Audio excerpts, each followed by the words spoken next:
Et je vous dis à l'avance que le message que toi et moi avons reçu, c'est bel et bien le contenu de ce livre-là. L'origine de notre message ne vient pas d'Nkamba, ne vient pas de Botswana, ne vient pas des États-Unis, mais c'est dans ce livre-là que l'ange puissant est descendu avec. Ça vient du ciel.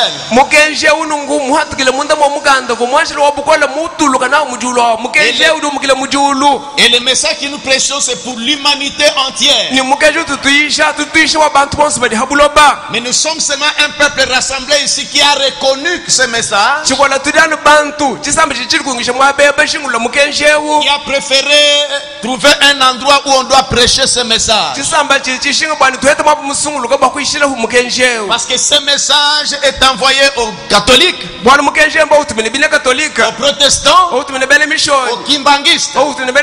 Parce que dans chaque âge, il est dit que celui qui a des oreilles entende ce que l'Esprit dit aux églises. Donc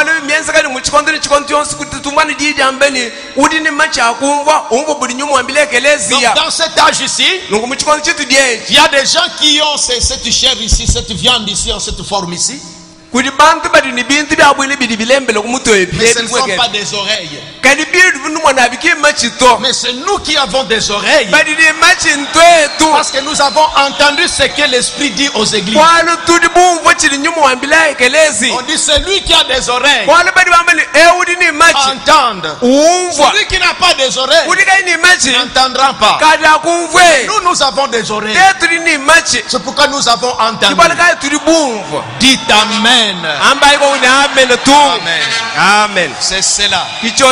Alors nous avançons. Maintenant, il était dit dans Apocalypse 10, 7, au jour de la voix du 7e ange. Est-ce que Frère Branham c'est lui le 7e ange? On dit pas au singulier, oh là comme article contracté, mais on dit oh avec X à la fin.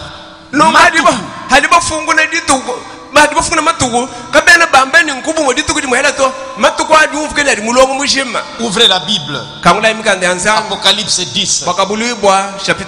Maintenant c'est verset 7 que nous voulons exploiter. Mais qu'au jour de la voix du 7e ange, quand il sonnerait de la trompette, le mystère de Dieu s'accomplit. C'est que l'ange puissant là, le contenu du livre. C'est pourquoi j'ai dit que nous voulons maintenant parler ici des expériences. Est-ce que Frère Branham était le 7e ange? Observons maintenant durant sa vie. Si nous trouverons un endroit où le mystère devait lui être révélé pour qu'il nous donne ça, qu'il nous révèle cela.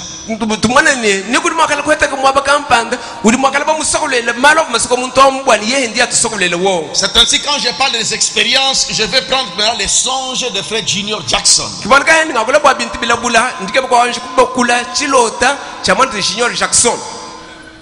Qui est Junior Jackson? Vous allez poser des questions. On a laissé Frère Branham commencer à parler encore de Junior Jackson. C'est un Américain. Mais qu'est-ce que cet Américain a à voir, son songe à voir avec la prophétie biblique? Dans les messages, messieurs, est-ce les signes? Au paragraphe 375 à 376, William Branham dit ceci. Ça descend à Junior Jackson. Il dit Ginny, je vais prendre votre rêve. Regardez Junior. Avant que la pyramide fût prêchée, des mois avant cela,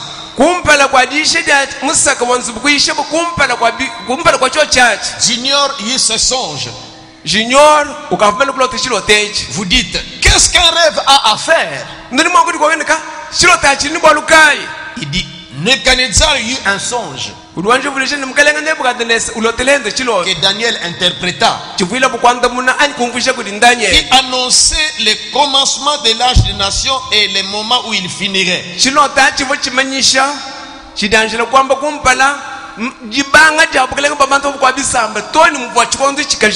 Et cela s'est passé exactement ainsi. Prenons d'abord ces rêves-là, parce qu'on ne doit pas laisser les choses en litige. Et parce que nous sommes en train d'étudier la parole de Dieu. C'est par là que nous entrons aussi pour apprendre un peu ces songes-là. Je cherchais vraiment la statue de Daniel là. Nous avions ça en grand là. Je pensais que c'est comme... Regardez un peu le tableau là-bas dans notre salle là. Je pensais que c'était à l'école DIM ou au bureau des administrateurs.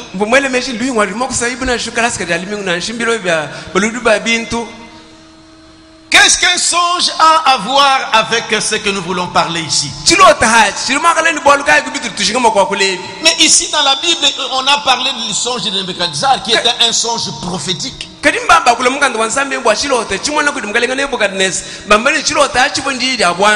d'abord ces songes prophétiques ici. Nebuchadnezzar, un roi païen. Il n'y en a pas. Il avait eu un songe. Nous sommes dans Daniel chapitre 2. Ouvrez vos Bibles, lisons la Bible. C'est une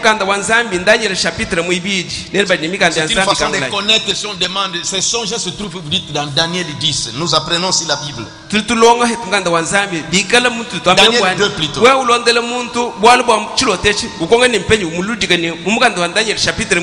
Nous devons connaître les Écritures. Nous sommes dans Daniel chapitre 2. Nous avons tout le temps de parler. Et je crois qu'à l'heure habituelle, je vais couper. Continuez mercredi. Nous sommes dans Daniel chapitre 2. Pourquoi nous lisons ce chapitre? Parce que nous voulons parler des songes de Junior Jackson. Qu'est-ce qu'un songe a à voir dans ce que nous voulons parler? Nous sommes en train de parler ici. Nous montrons que non, il y a eu aussi un songe dans la Bible qui est prophétique, dont les effets continuent jusqu'aujourd'hui. Un songe, c'est Dieu qui l'avait donné. Frère Branham dit, nos rêves et nos songes viennent de trois sources différentes. Soit de Dieu, soit de Satan, soit de la préoccupation que la pensée et l'intelligence ont enregistrée pendant la journée. Voyez par exemple, quand nous étions dans le monde et qu'on aimait le football, on partait souvent au stade. On pouvait rêver qu'on est au stade. On pouvait rêver voir les matchs du Mana Club. Nous trouvions cela normal. Parce que c'était ça la chose qui préoccupait nos parents. Maintenant, quand nous arrivons dans la parole de Dieu, quand vous rêvez qu'on était en église et c'est le pasteur qui prêchait et puis un frère a chanté, vous allez dire qu'en tout cas j'ai eu un songe. Aujourd'hui, je vais observer comment le pasteur va s'habiller. Donc ça, ce n'est que normal. Parce que notre esprit est préoccupé par ça. Donc nos songes, vous allez rêver, frère Barou, frère peut-être Yamba Yamba, ou frère. Il n'y a pas quelque chose de spécial. Parce que nous sommes dans ce domaine-là. Vous êtes à l'église, tout ça.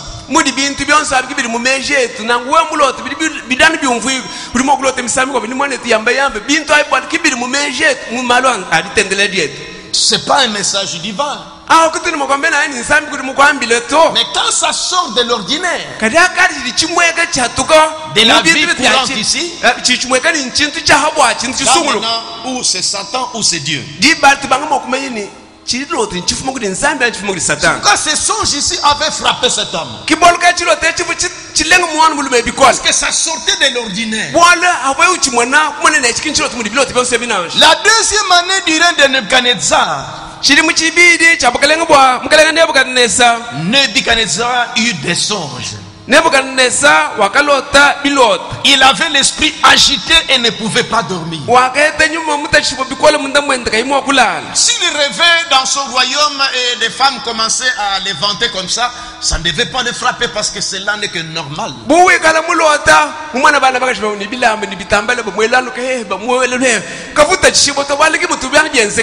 Aussi il rêvait qu'il mangeait avec ses ministres, ce n'est que normal.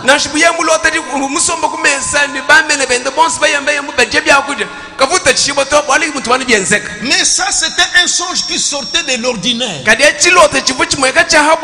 Et cela l'a marqué. Il trouvait que non, ça c'est pas un songe à négliger. Les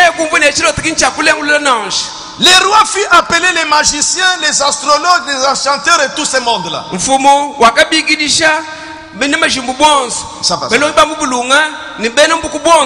Verset 3. Le roi leur dit: j'ai eu un songe. Mon esprit est agité et je voudrais connaître les songes. Il appelait tous ces magiciens parce que ça l'a troublé. Quand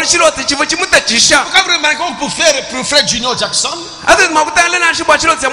son songe va le troubler parce que ça va sortir de l'ordinaire. Ce n'était pas qu'il faut seulement frère Branham Tabernacle en train de prêcher ou lui-même en train de prêcher, mais quelque chose qui l'a marqué. Et il devait aller à frère Branham comme prophète pour interpréter, pour connaître l'issue de cela. Exactement comme Nebuchadnezzar. Ces songes ici venaient de Dieu. Et ça commença à les préoccuper. Il a appelé les magiciens. Il a appelé tous ces gens-là pour essayer de lui révéler les songes et lui donner l'interprétation.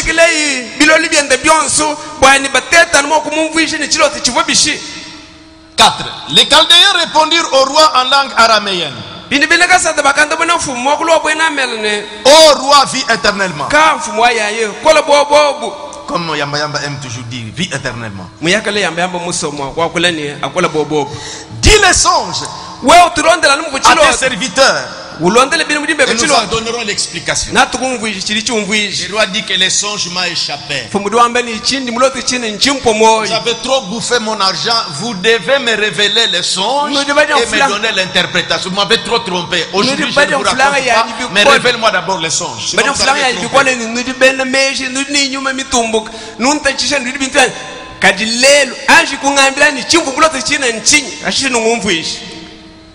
Verset 5. Le roi reprit, oui, c'est ce que j'ai dit, la chose m'a échappé. 6. Mais si vous me dites les songes et son explication, vous recevrez de moi des dons, ainsi de suite.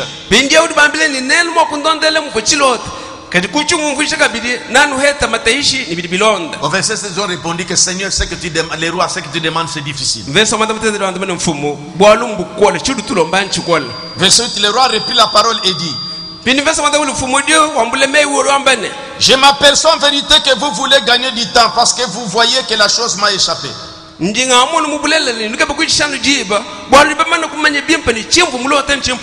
dit que si vous ne me racontez pas les songes, vous serez tous décapités. Tous les sages, tous les magiciens, tout ça. Daniel était compté aussi parmi les sages là-bas. Et Daniel aussi devait être placé dans les rangs pour être décapité.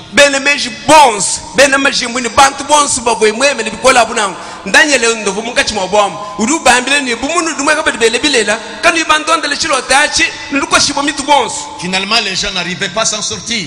La sentence était prononcée. Maintenant, on a délégué des gens pour aller commencer à décapiter les sages, dont Daniel y compris.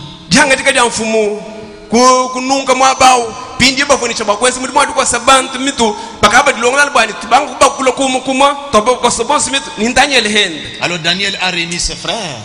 Daniel du kunja bana babo. Meshach, Abednego, ainsi de suite. Meshach, Abednego ni bako Pour rechercher la face du Seigneur.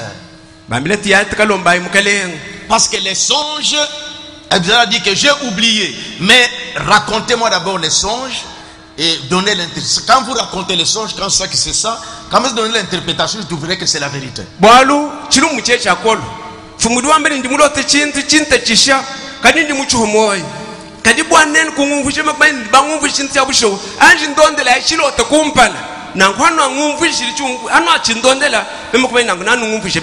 Daniel était prophète. Au verset 17 et 18, il a réuni ses frères, ils ont prié. Au verset 19, on dit alors les secrets furent révélés à Daniel dans une vision pendant la nuit.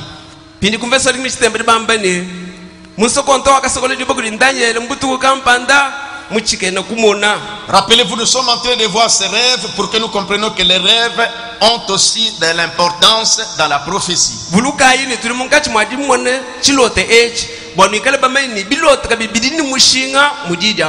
On a révélé à Daniel la chose. Maintenant Daniel s'en va devant le roi. Nous sommes au verset 31. Daniel a commencé à raconter, à révéler au roi la vision.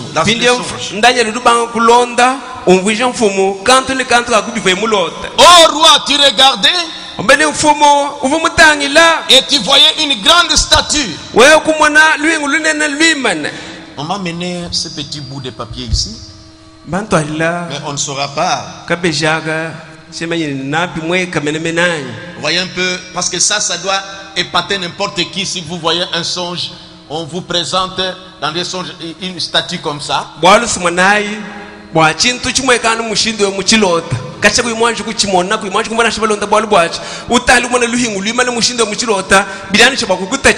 Composé de différents métaux.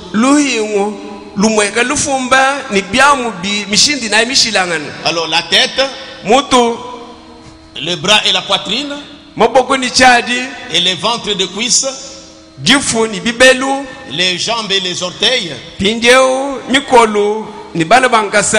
C'était un songe prophétique qui a ébloui, qui a troublé les rois.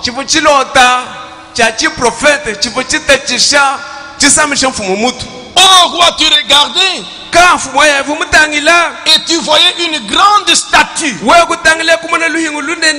Nebuchadnezzar commence à faire la tête comme ça. Oui, ça commence à réveiller. Avancez mon fils. Avancez. Cette statue était immense. Il dit Ndio.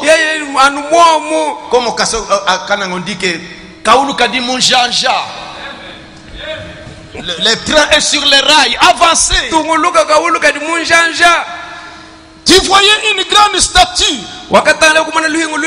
Cette statue était immense et d'une splendeur extraordinaire. Il dit Kadi mon Janja Daniel. Continuez. Elle était debout devant toi. Peut-être qu'il a fait sa femme comme ça.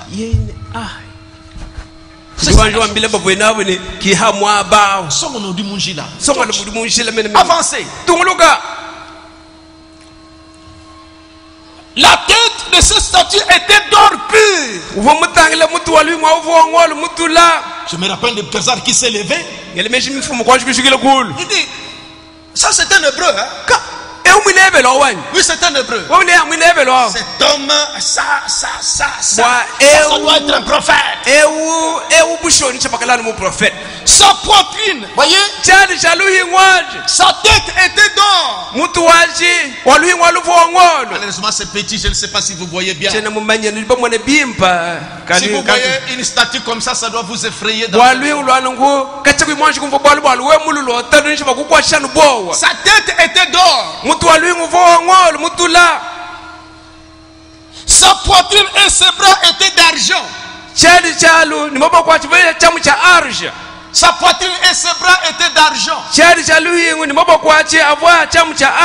Nebuchadnezzar pouvait sauter. Tous les magiciens étaient là calmes. Son ventre et ses cuisses étaient des reins. Nebuchadnezzar disait que oh kadi munjanja kakadi kafika kuile. Il continue. Ses jambes de fer et ses pieds en partie fer et argile.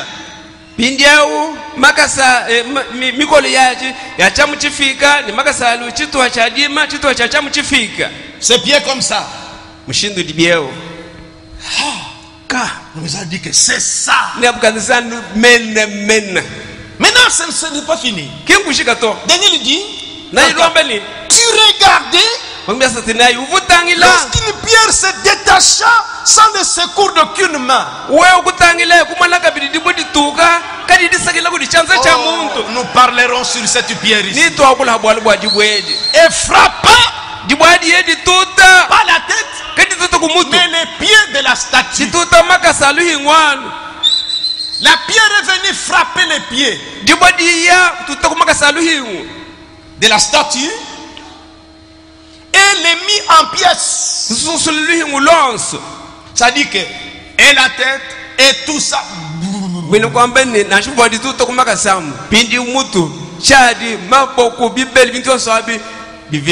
Alors les fers, l'argile, les reins, l'argent et l'or furent brisés ensemble et devinrent comme la balle qui s'échappe en été. Les vents les emporta et nulle trace n'en fut plus retrouvée. Mais la pierre qui avait frappé la statue, oh, thank you very much. Voilà. Je cherchais ça. Voilà. Voilà. C'est ça. Ce grand songe-là. Cette statue-ci, même vous, si vous voyez ça, ça doit vous effrayer toute la nuit.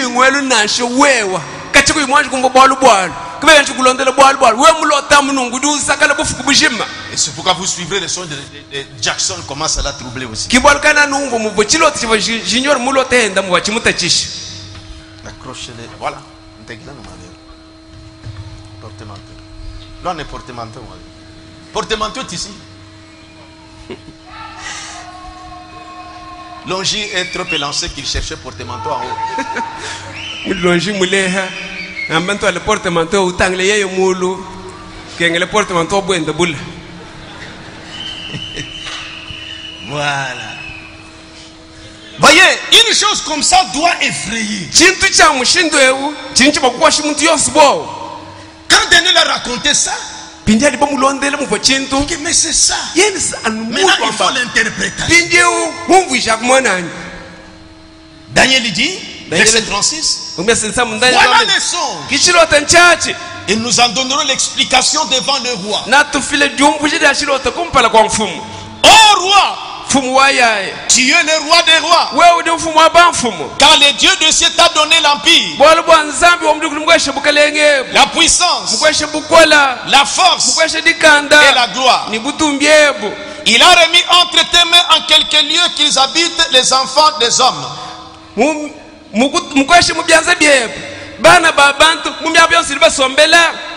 À la fin, il dit, c'est toi qui es la tête d'or. Donc cette tête d'or, c'est le royaume de Babylone. Donc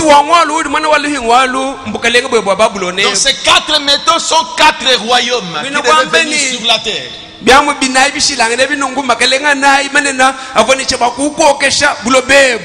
aura que ces 4-là. À la seconde venue du Seigneur, ou cette venue triomphale là où il viendra pour écraser et régner ici. Ou troisième venue plutôt. 39. Après toi, il se lèvera un autre royaume, moindre que le tien, Puis un troisième royaume qui sera des reins et qui dominera sur toute la terre. 40. Il y aura un quatrième royaume fort comme du fer. Maintenant ces 4 royaumes là c'est quoi? Quels sont ces royaumes? William Branham, toi aussi prophète comme Daniel, révèle-nous